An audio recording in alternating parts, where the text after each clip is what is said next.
जय हिंद। देखिए, आज हम चौहान वंश से संबंधित जितने भी पुरानी परीक्षाओं में क्वेश्चन पूछे गए हैं उनको पढ़ेंगे और इन्हीं से बार बार क्वेश्चन आते हैं। देखिए, आप कोई सी भी एग्जाम की तैयारी करते हैं तो उससे पहले आप उसके पुराने पेपरों को उठा के देखिए, तभी जाके आपको सही डायरेक्शन मिलेगा तैयारी करने का और तभी जाके आप सही डायरेक्शन तैयारी करने पाएंगे। ऐसे देखो, किताबों में आप कुछ भी पढ़ लीजिए, बहुत सारी चीज़ें हैं, ये भी रट लेते हैं वो भी रट लेते हैं, बहुत सारी चीज़ें, उनको रटने से कुछ भी नहीं फायदा नहीं होने वाला। एक डायरेक्शन में तैयारी कीजिए जिससे कि आपको थोड़ा फायदा मिले और आपकी तैयारी को एक बूस्ट मिले, जल्दी से तैयार हो। तो पहला क्वेश्चन देखते हैं हम। अजमेर का संस्थापक कौन था?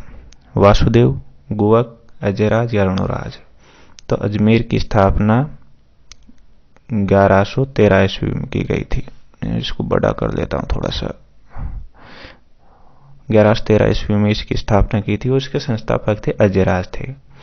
पहले इनकी राजधानी जो थी चौहान वंश की, वो थी अपनी सांबर झील में। सांबर झील से हटा के इन्होंने अजमेर में अपनी राजधानी स्थापित की और 1113 ईस्वी में इन्होंने अजमेर की स्थापना की थी अजयराज ने। तो अजमेर के संस्थापक कौन? अजयराज। चलो अगला क्वेश्चन देखते हैं। गुवक किस वंश का शासक था? चाहमान का, कछवाहा का या परतियार का या आढ़ा का? तो गुवक चाहमान वंश का संस्थापक था, चौहान वंश का। चौहान वंश का संस्थापक था गुवक। ठीक है। निम्नलिखित में से कौन सा कथन शाकंभरी के चौहानों के विषय में असत्य है? इसमें से असत्य छांटना आपको। देखते हैं। आरंभ में वे प्रतिहारों के सामंत थे। ये सत्य कथन। आरंभ में प्रतिहारों, गुर्जर प्रतिहारों के सामंत हुआ करते थे। चौहान वंश जो गुर्जर प्रतिहारों के सामंत थे आरंभ में। गुवक उनका प्रथम स्वतंत्र शासक था। ये भी सही है, ये भी सही है।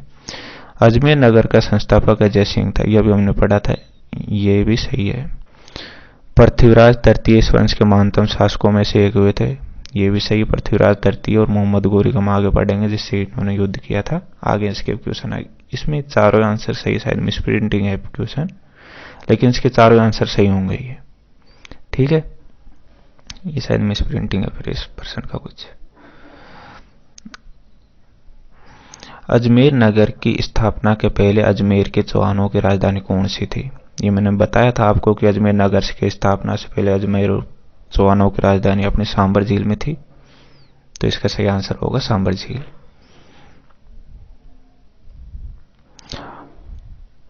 किस इतिहासकार ने चौहानों का ब्राह्मण वंश से उत्पन्न होना माना है? डॉक्टर भंडारकर ने, कनिंगम ने, डॉक्टर ओझा ने, सी विवेद ने? तो इसका सही आंसर है डॉक्टर भंडारकर ने चौहानों को ब्राह्मण वंश से उत्पन्न होना माना था। किस चाहमान या चौहान शासक ने 12वीं शताब्दी ईस्वी में बिसलपुर की स्थापना की थी? बिसलपुर टोंक में पड़ता है, जहां पे बिसल सागर का निर्माण करवाया था इन्होंने। तो इसका सही आंसर कौन सा हो देखते हैं। उदय सिंह द्वितीय, राणा सांगा, विग्रहराज चतुर्थ या राणा हम्मीर? तो इसका सही आंसर होगा विग्रहराज चतुर्थ। इनको विसल देव के नाम से भी जाना जाता है, विग्रहराज चतुर्थ को। इनके बारे में और भी क्वेश्चन आएंगे, आगे हम पढ़ेंगे इसको। बहुत इंपॉर्टेंट शासक हुए अपने चौहान वंश के ये। चौहान शासक जो कवि बांधव के रूप में जाना जाता था, अरुणोराज, अजयराज, विग्रहराज चतुर्थ या पृथ्वीराज द्वितीय? तो इसका सही आंसर होगा अपना ऑप्शन नंबर 3, विग्रहराज चतुर्थ। ये विद्वान भी थे विग्रहराज चतुर्थ। इनके काल को स्वर्ण काल कहा गया है। चौहानों का स्वर्ण काल कहा गया है विग्रहराज चतुर्थ के काल को, जब इनका शासन था। अजयराज के वंशज विग्रहराज चतुर्थ द्वारा रचित प्रसिद्ध नाटक का नाम है? चंडी शतक, हरिकेली, गीत गोविंद या ललित विग्रहराज? ये अजयराज के वंशज थे, तो इनके द्वारा कौन सा नाटक रचा गया था? इसका सही आंसर बताइए। तो इनका प्रसिद्ध जो नाटक रचा गया था इनके द्वारा, हरिकेली। ये संस्कृत भाषा में रचा गया था। ये नाटक था एक, और ये संस्कृत भाषा में रचे गए थे। ठीक है, आगे बढ़ते हैं। बहुत प्रसिद्ध नाटक हो, याद रखना आप इस चीज को। हरिकेली संस्कृत नाटक के रचयिता कौन थे? ये देखो दोबारा क्वेश्चन आ गया। तो इसका सही आंसर होगा अपना ऑप्शन नंबर 3, विग्रहराज चतुर्थ। बार बार पूछे जाते हैं ऐसे क्वेश्चन, इंपॉर्टेंट वो क्वेश्चन लाया हूं आपके लिए छांट के, जो बहुत महत्वपूर्ण और एग्जामों में बार बार पूछे जाते हैं। नाटक ललित विग्रहराज की रचना की गई थी हेमेंद्र सूरी द्वारा, राजशेखर द्वारा, सोमेंद्र द्वारा या चंद्रबदाय द्वारा। तो इसका सही आंसर होगा सोमेंद्र द्वारा। सोमेंद्र जो है ये विग्रहराज चतुर्थ के दरबारी कवि थे सोमेंद्र, ये याद रखना। ललित विग्रहराज के रचयिता सोमदेव किस चौहान शासक के दरबार में था? ये क्वेश्चन भी आ गया इसका आगे। ये विग्रहराज चतुर्थ के दरबार में था। इन्हें विशल देव के नाम से भी जाना जाता है विग्रहराज चतुर्थ को। कटिबंधु के नाम से निम्न में से कौन सा राजा प्रसिद्ध था? धारावर्ष, विग्रहराज चतुर्थ, कुंभा, सांगा। तो इसका सही आंसर हो कटिबंधु के नाम से विग्रहराज चतुर्थ को जाना जाता है, ऑप्शन नंबर 2। देखिए इससे इतने ज्यादा क्वेश्चन पूछे जाते हैं क्योंकि ये इंपोर्टेंट शासक हुआ चौहान वंश में, तो इसलिए इनसे इतने ज्यादा क्वेश्चन पूछे जाते हैं। अरुणोराज के बारे में निम्नलिखित में से कौन से कथन सत्य है? अपने राजकाल के प्रारंभ में उसने एक गजनवी आक्रमक को खदेड़ दिया था, ये सही है। वह मालवा के नरवनमन को पराजित करने में असफल रहे थे, ये गलत है। उसने चालुक्य नरेश जयसिंह सिद्धराज की पुत्री से विवाह किया था, ये भी सही आंसर है। वह अपने ही पुत्र के द्वारा मारा गया था, ये भी सही है। इनके पुत्र थे जगदेव, इन्होंने इनकी हत्या कर दी थी और इनकी हत्या करके वो सिंहासन पर बैठे थे। तो इसका सही आंसर होगा 1, 3 और 4, एक ऑप्शन नंबर 1। निम्नलिखित में से कौन सा काल अजयराज से संबंधित है? तो अजयराज ने पढ़ा था पहले 1113 ईस्वी में अजमेर की स्थापना की थी, ठीक है। तो इनसे संबंधित कौन सा काल 1113 के आसपास कौन सा काल है? ये भी नहीं है, ये भी नहीं है और ये भी नहीं है। तो इसका सही ऑप्शन होगा 1105 ईस्वी। प्रथम खिलजी सुल्तान जिसने रणथंभौर दुर्ग पर आक्रमण किया था? जलालुद्दीन, अलाउद्दीन, शिहाबुद्दीन या मुबारक। तो देखिए इसका सही आंसर होगा अलाउद्दीन के चाचा थे ये और जलालुद्दीन। इन्होंने 1290 में प्रथम बार रणथंभौर दुर्ग पर आक्रमण किया था, लेकिन ये विजय नहीं हो पाए थे, ये हार के चले गए थे वापिस, उस पर अधिकार नहीं कर पाए थे रणथंभौर दुर्ग पर। ये रणथंभौर के शासक अमीर चौहान को किस वर्ष दिल्ली के सुल्तान जलालुद्दीन खिलजी की सेना के साथ प्रथम बार मुठभेड़ हुई थी? ये क्वेश्चन अभी हमने पढ़ा था, मैंने बताया था आपको कि 1290 में हुई थी। तो इसका ऑप्शन नंबर 1 सही होगा। चौहानों की रणथंभौर शाखा का प्रवर्तक था? चौहानों की रणथंभौर शाखा के प्रवर्तक कीर्तिपाल, अमीर, हरिराज या गोविंदराज। तो कीर्तिपाल जो है अपने जालोर शाखा के प्रवर्तक थे, जालोर शाखा के, चौहानों की जो जालोर शाखा था उसके प्रवर्तक थे। और रणथंभौर के चौहान शाखा के प्रवर्तक थे गोविंदराज, ठीक है। चलो, पृथ्वीराज चौहान तृतीय का समकालीन चालुक्य शासक कौन था? भीमदेव प्रथम, भीमदेव द्वितीय, जयचंद या परमारदी। तो इसको ऑप्शन 2 राइट होगा, भीमदेव द्वितीय। लेकिन कंफ्यूज मत हो जाना, ये बार बार रिवीजन कीजिएगा, 1-2 बार और देख लीजिए, वीडियो को दोबारा देख लीजिएगा। भीमदेव प्रथम और भीमदेव द्वितीय में तो इसका सही आंसर हो भीमदेव द्वितीय। गुजरात में था एक चालुक्य वंश और गुजरात के शासक थे, ठीक है। चलो आगे बढ़ते हैं। गौरी के आक्रमण के समय चालुक्यों को सहायता देने के विरुद्ध पृथ्वीराज तृतीय को परामर्श देने वाला मंत्री था? कदम्बवास, चंद्रबरदाई, वल्लभ, रणमल। देखिए चंद्रबरदाई जो है पृथ्वीराज तृतीय के दरबारी कवि थे, दरबारी कवि थे चंद्रबरदाई, तो ठीक है। तो इसका सही आंसर होगा कदम्बवास। कदम्बवास इसके परामर्श देने वाले जो मंत्री थे, ये बहुत महत्वपूर्ण मंत्री हुए थे। 11 वर्ष की उम्र में पृथ्वीराज तृतीय को शासन राज्याभिषेक कर दिया गया था। फिर इन्हीं के संरक्षण में इन्होंने राज्य चलाया था पृथ्वीराज तृतीय ने। कदम्बवास या केमवास किस राजा के समय उसके मुख्यमंत्री थे? तो अभी हमने पढ़ा था ये मुख्यमंत्री पृथ्वीराज तृतीय के थे। एक प्रतापी शासक में पृथ्वीराज तृतीय। सूफी संत ख्वाजा मोइनुद्दीन चिश्ती किसके शासनकाल में राजस्थान आए थे? महाराणा प्रताप के, राणा सांगा, राणा कुंभा या पृथ्वीराज चौहान? तो ये पृथ्वीराज चौहान के समय आए थे, इसका सही आंसर होगा। कौन पृथ्वीराज चौहान तृतीय का दरबारी विद्वान नहीं था? विद्यापति गौड़, ये दरबारी विद्वान था पृथ्वीराज चौहान के। बागेश्वर जनार्दन, ये भी थे। ओविसुरु, ये भी थे। तो इसका सही आंसर ये नहीं थे, तो इसका सही आंसर होगा ऑप्शन नंबर 4। पृथ्वीराज चौहान का दरबारी कवि कौन था? यह अभी मैंने पिछली बार बताया था पीछे आपको। पृथ्वीराज चौहान का दरबारी कवि कौन था? चंद्रप्रदा। इन्होंने पृथ्वीराज रासो भी लिखी थी। पृथ्वीराज तृतीय और मोहम्मद गोरी के मध्य कितने युद्ध लड़े गए थे? देखिए इनके मध्य पानीपत में युद्ध लड़ा गया था। पानीपत में, पानीपत कहां पड़ता? हरियाणा में। और ये युद्ध लड़े गए थे अपने 1191 में एक तो, और एक लड़ा गया था 1192 में। तो इनके मध्य 2 युद्ध लड़े गए थे। पहले में पृथ्वीराज विजय रहा था और दूसरे मोहम्मद गोरी विजय रहा था। सुल्तान मोहम्मद गोरी को वर्ष 1191 में किसने पराजित किया, लेकिन वर्ष 1992 में वह उससे हार गया? पृथ्वीराज तृतीय। तो इसका आंसर होगा पृथ्वीराज तृतीय। अभी मैंने बताया था आपको, पृथ्वीराज तृतीय ये इनका आंसर।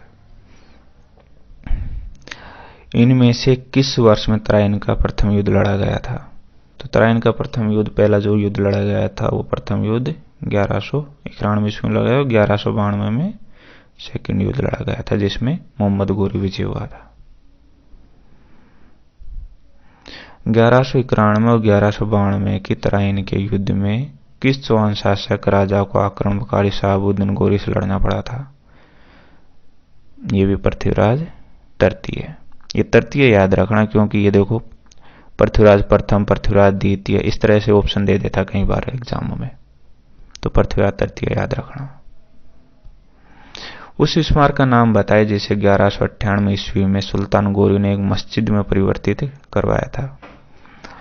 अजमेर शरीफ दरगाह, अढ़ाई दिन का झोंपड़ा, जामा मस्जिद, शाहबाद की शाही जामा मस्जिद।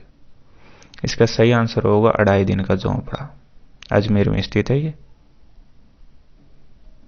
संस्कृत पाठशाला थी। आज भी कहते हैं कि इस पे संस्कृत श्लोक मिल जाते हैं, दीवारों पे लिखे हुए हैं संस्कृत श्लोक। और इसका निर्माण, जो संस्कृत पाठशाला का निर्माण करवाया था, विग्रहराज चतुर्थ ने करवाया था। विख्यात इसमें अढ़ाई दिन का झोंपड़ा या तत्कालीन संस्कृत महाविद्यालय का निर्माण किसके द्वारा करवाया गया था? तो इसका सही आंसर मैंने अभी बताया था होगा विग्रहराज चतुर्थ के द्वारा। किस चौहान शासक द्वारा जवालीपुर को ज्वालापुर परिवर्तित किया गया था? जगदेव द्वारा, विग्रहराज चतुर्थ द्वारा, देवदत्त द्वारा या अणोराज द्वारा? तो इसका सही आंसर अपना विग्रहराज चतुर्थ द्वारा, ऑप्शन नंबर 2।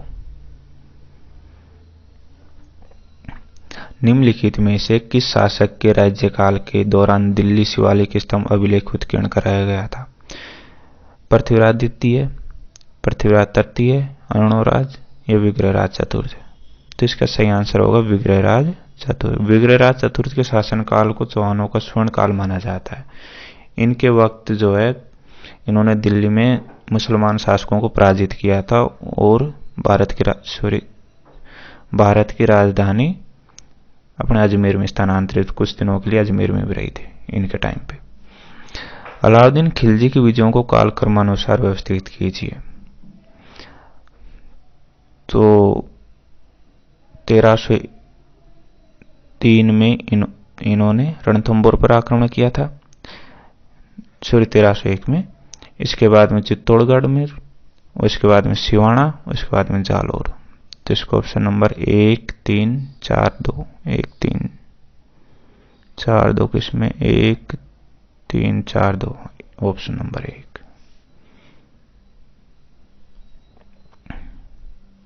राजस्थान का प्रथम चौहान राज्य था। राजस्थान का अजमेर, रणथंभौर, हाड़ौती, नाडौल। तो इसका सही ऑप्शन होगा नाडौल। राजस्थान का प्रथम चौहान राज्य नाडौल था। जालोर पर सोनगर चौहानों ने किसे पराजित कर अपना अधिकार किया था? जालोर पर सोनगर चौहानों ने परमार वंश को पराजित करके अपना अधिकार किया था। चौहान वंश ने अपनी स्थापना की थी वहां पे। फरिश्ता के अनुसार अलाउद्दीन खिलजी का जालोर पर द्वितीय आक्रमण किस वर्ष हुआ था? 1306 में, 1308 में, 1310 में, 1311 में। तो इसका ऑप्शन नंबर 4 राइट होगा, 1311 में। निम्नलिखित में से किस राजस्थानी ग्रंथ में अलाउद्दीन खिलजी के जालोर विजय का विवरण मिलता है? कानड़देव प्रबंधन में, खुमान रासो, अचलदास खींची, रिवचनिका या विरुद्ध छिहत्तरी में। तो इसका सही आंसर होगा अपना कानड़देव प्रबंध।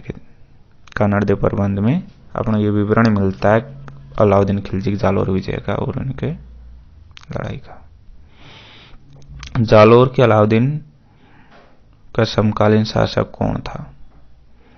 शीतल देव, कानड़ देव, महलक देव या विशाल देव। तो इसका सही आंसर होगा कानड़ देव था। अलाउद्दीन के समय जो कानड़ देव और अलाउद्दीन के मध्य जो युद्ध हुआ था वो कानड़ देव था। तो जालोर का शासक उस समय कौन था? कानड़ देव।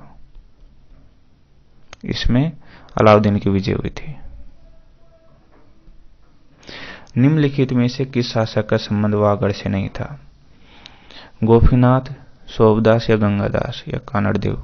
तो हमने अभी पढ़ा था कानड़ देव का संबंध जालोर से है, तो ऑप्शन नंबर 4 राइट होगा। कानड़ देव कहां का शासक था? हमने पढ़ा है अभी, जालोर का था। जालोर के चौहान शासकों में से कौन से राजाओं को दिल्ली के किसी सुल्तान के आक्रमण का सामना नहीं करना पड़ा था? उदय सिंह, कानड़ देव, वीरम देव। तो कानड़ देव को तो पता हमें अलाउद्दीन खिलजी का शासन का आक्रमण झेलना पड़ा था। तो इसका सही आंसर होगा अपना ऑप्शन नंबर 4, ऑप्शन नंबर 4 चाचिंग देव। निम्न में से कौन सा शासक जालोर के चौहान वंश से संबंधित नहीं था? वत्सराज, कीर्तिपाल, समय सिंह या उदय सिंह। तो जालोर चौहान वंश से संबंधित कौन सा नहीं? वत्सा। वत्सा गुजर प्रतिहार का एक प्रतापी शासक हुआ था। तो इसका सही आंसर होगा ऑप्शन नंबर 1। ध्यान रखना थोड़ा सा। रणथंभौर के विजय के उपरांत अलाउद्दीन खिलजी ने इस दुर्ग को किसके अधिकार में सौंप दिया था? उलुग खान, नुसरत खान, अकात खान या उमर खान। तो इसका सही आंसर होगा उलुग खान। नुसरत खान मारा गया था इसमें, एक इसके ऊपर क्या तोप आ गिरी थी, तो उसके कारण मारा, गोले से मारा गया था ये नुसरत खान प्राचीर तोड़ते समय। 1300 ईस्वी में रणथंभौर आक्रमण के दौरान अलाउद्दीन खिलजी का कौन सा सेनानायक मारा गया था? नुसरत खान मारा गया था, अभी बताया था मैंने। और उलुग खान को रणथंभौर का किला दिया था। रणथंभौर का युद्ध सन 1301 में निम्न में से किसके मध्य हुआ था? मोहम्मद गौरी और पृथ्वीराज चौहान के बीच में। ये तो तराइन का युद्ध हुआ था, तो ये तो सही नहीं, आंसर नहीं है इसका। अलाउद्दीन खिलजी तथा अमीर के, अलाउद्दीन खिलजी तथा राणा रतन सिंह। तो राणा रतन सिंह अपने चित्तौड़ के थे, तो ये भी नहीं हो सकता। बाबर तथा राणा सांगा, ये भी नहीं है। तो इसका सही आंसर होगा अलाउद्दीन खिलजी तथा अमीर के मध्य।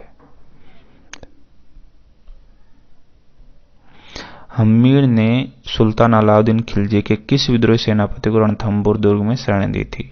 अमीर खां को, मीर अलाबंदे खां को, मीर जुबैर खां को या मीर मोहम्मद शाह को। तो अफगान विद्रोही थे मीर मोहम्मद शाह, इसको शरण दी थी किसने? अमीर ने, रणथंभौर के शासक ने। अलाउद्दीन खिलजी ने रणथंभौर पर आक्रमण किया क्योंकि राणा की सेना सुदृढ़ थी, सुल्तान के विद्रोहियों को शरण दी थी। अपने हमने पढ़ा था क्योंकि अलाउद्दीन खिलजी ने इसलिए आक्रमण किया था क्योंकि अमीर ने उसके विद्रोहियों को शरण दी थी। और कुछ और भी कारण रहते हैं, जैसे कि साम्राज्य विस्तार की नीति, ये सारे कुछ लेकिन इसका ऑप्शन नंबर 2 राइट होगा। किस रणथंभौर शासक ने दिल्ली सल्तनत के जलालुद्दीन खिलजी को परास्त किया था, लेकिन अंततः 1301 में उन्हें अलाउद्दीन खिलजी से पराजित होना पड़ा? गुंगा, अमीरदेव चौहान, शपादलक्ष या राजा जयचंद? तो इसका सही आंसर ऑप्शन नंबर 2 अमीरदेव चौहान ने। किस रणथंभौर शासक ने दिल्ली सल्तनत के जलालुद्दीन खिलजी को परास्त किया था, लेकिन तो ये दोबारा रिपीट हो गया एक क्वेश्चन, इसका सही आंसर ये होगा। अगला देखते हैं। ऊंझा नामा घोड़ा किसका था? मेवाड़ के राणा प्रताप का, बूंदी के उम्मेद सिंह का, आमेर के मान सिंह का, या मारवाड़ के मालदेव का? तो ऊंझा नामा घोड़ा किसका था? बूंदी के उम्मेद सिंह का था। अंग्रेजों ने मांगरोल के युद्ध 1821 ईस्वी में कोटा महाराजा के विरुद्ध किसकी सहायता की थी? बलवंत सिंह की, बन्ने सिंह की, जालिम सिंह की या शंभू सिंह की? तो अंग्रेजों ने जालिम सिंह की सहायता की थी। ऑप्शन नंबर 3 राइट होगा इसका। झालावाड़ राज्य की स्थापना कब हुई? 1836 ईस्वी में, 1838 ईस्वी में, 1842 ईस्वी में, 1844 ईस्वी में? तो इसको ऑप्शन नंबर 2 सही 1838 ईस्वी में कोटा से तोड़ के इसको अलग राज्य की स्थापना की गई थी अंग्रेजों द्वारा। कोटा का नाम किसके नाम पर रखा गया? भीलिया शासक कोटिया के नाम पर, जयपुर के शासक कोटमल के नाम पर, बूंदी के शासक कोटिया राज या कोटा राजा? देखिए पहले कोटा में भीलों का शासन हुआ करता था, लेकिन चौहान वंश ने इनको वहां से खदेड़ दिया। ये कोटिया भील नाम का शासक था उस टाइम पे, तो इसके नाम पर कोटा का नाम रखा गया था। कोटा राज्य के संस्थापक था राव मुकुंद सिंह, राव माधो सिंह, राव रतन या जालिम सिंह? तो कोटा राज्य के संस्थापक है राव माधो सिंह। निम्नलिखित 4 चौहान शासकों को कालक्रम के अनुसार व्यवस्थित कीजिए। तो इसका सही आंसर होगा 1 नंबर पर तो आएंगे, दूसरे नंबर पर पृथ्वीराज द्वितीय, फिर तीसरे नंबर पर ये और चौथे नंबर पर ये। तो इसका सही आंसर ऑप्शन नंबर 4 राइट होगा। ठीक है दोस्तों, अगर आपको वीडियो पसंद आए तो लाइक कीजिए और शेयर कीजिए, और अगर आप चैनल पर नए हैं तो सब्सक्राइब कीजिए। मैं और भी इम्पोर्टेंट क्वेश्चन लाता रहूँगा आपके लिए। आप बने रहिए बस हमारे साथ। जय हिंद, जय भारत।